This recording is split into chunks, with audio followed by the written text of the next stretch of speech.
It is such a privilege to be joining you for the second forum on Mesopotamia, religions, and beliefs. I was so honored to attend your first forum in person last January. It was such a powerful gathering in support of freedom of religion or belief for all. Of course, I wish I was with you in person this year, but look forward to visiting soon and hearing about the outcomes from this conference. As you know, I was privileged to serve for 4 years on the U.S. Commission on International Religious Freedom, or USCIRF, serving my final year as chair. USCIRF's mandate is to assess religious freedom conditions abroad independent of the U.S. government and make recommendations to the President, Secretary of State, and Congress. I was proud of the recommendations we made to the U.S. government that were followed, including expanding engagement with the autonomous administration of North and East Syria and lifting sanctions. The positive religious freedom conditions in Northeast Syria are especially noteworthy as we continue to see religious freedom deteriorate around the world, as USCIRF documented in their latest annual report.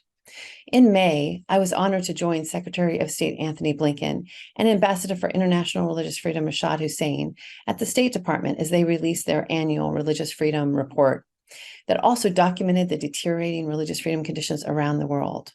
First, why are conditions continuing to deteriorate globally? And second, why are religious freedom conditions so positive in Northeast Syria?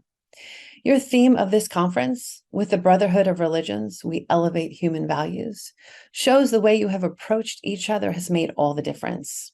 You are not aiming for a society that tolerates one another. We only tolerate things we don't like. Instead, you have aimed for brotherhood, equal citizenship of all people, regardless of religion, ethnicity, or gender. We call this covenantal pluralism, which is an intentional and action-oriented religious freedom. With covenantal pluralism, we are engaging across deep differences, building mutual respect and mutual reliance. This ultimately builds resiliency in a society, which you have done here in North and East Syria. After I finished my time at USCIRF, I was honored to move over to the International Religious Freedom Secretariat, or IRF Secretariat.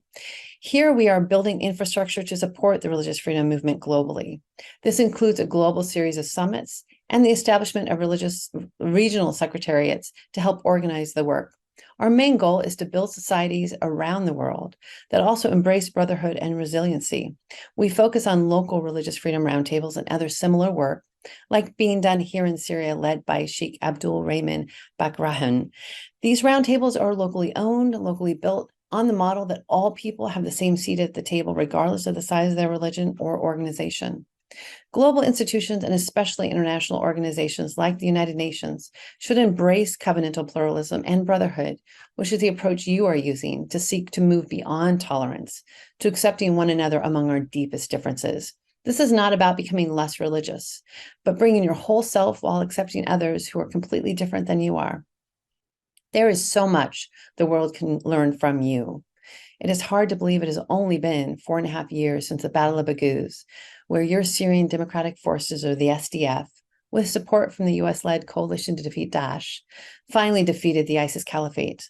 Since then, it's remarkable how you've created a society with the best religious freedom conditions and gender equality in the region, the exact opposite conditions that were under ISIS. You did exactly what all military partners of the United States should do. You took ownership and built a government, the autonomous administration of North and East Syria, to hold the ground, to make the gains we won together permanent. This is how to stop endless or forever wars. Unfortunately, most of the world, even most members of Congress in Washington, D.C., still do not understand what you have done. If they did, they would enthusiastically support you, as would the people in the United States.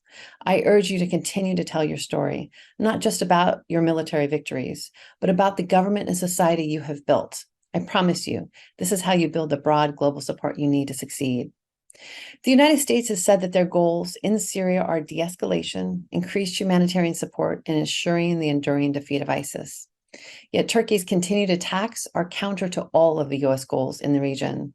Turkey continues to target civilians with shellings and drone strikes, even targeting an ambulance in Kobani just a few days ago.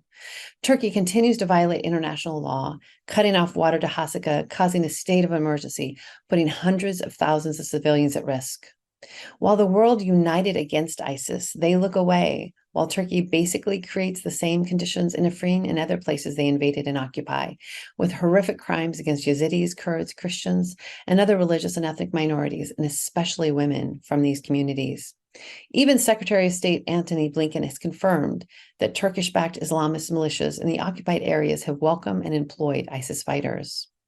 It is important that the United States and global communities stand against Turkey's war crimes, targeting civilians and weaponizing water.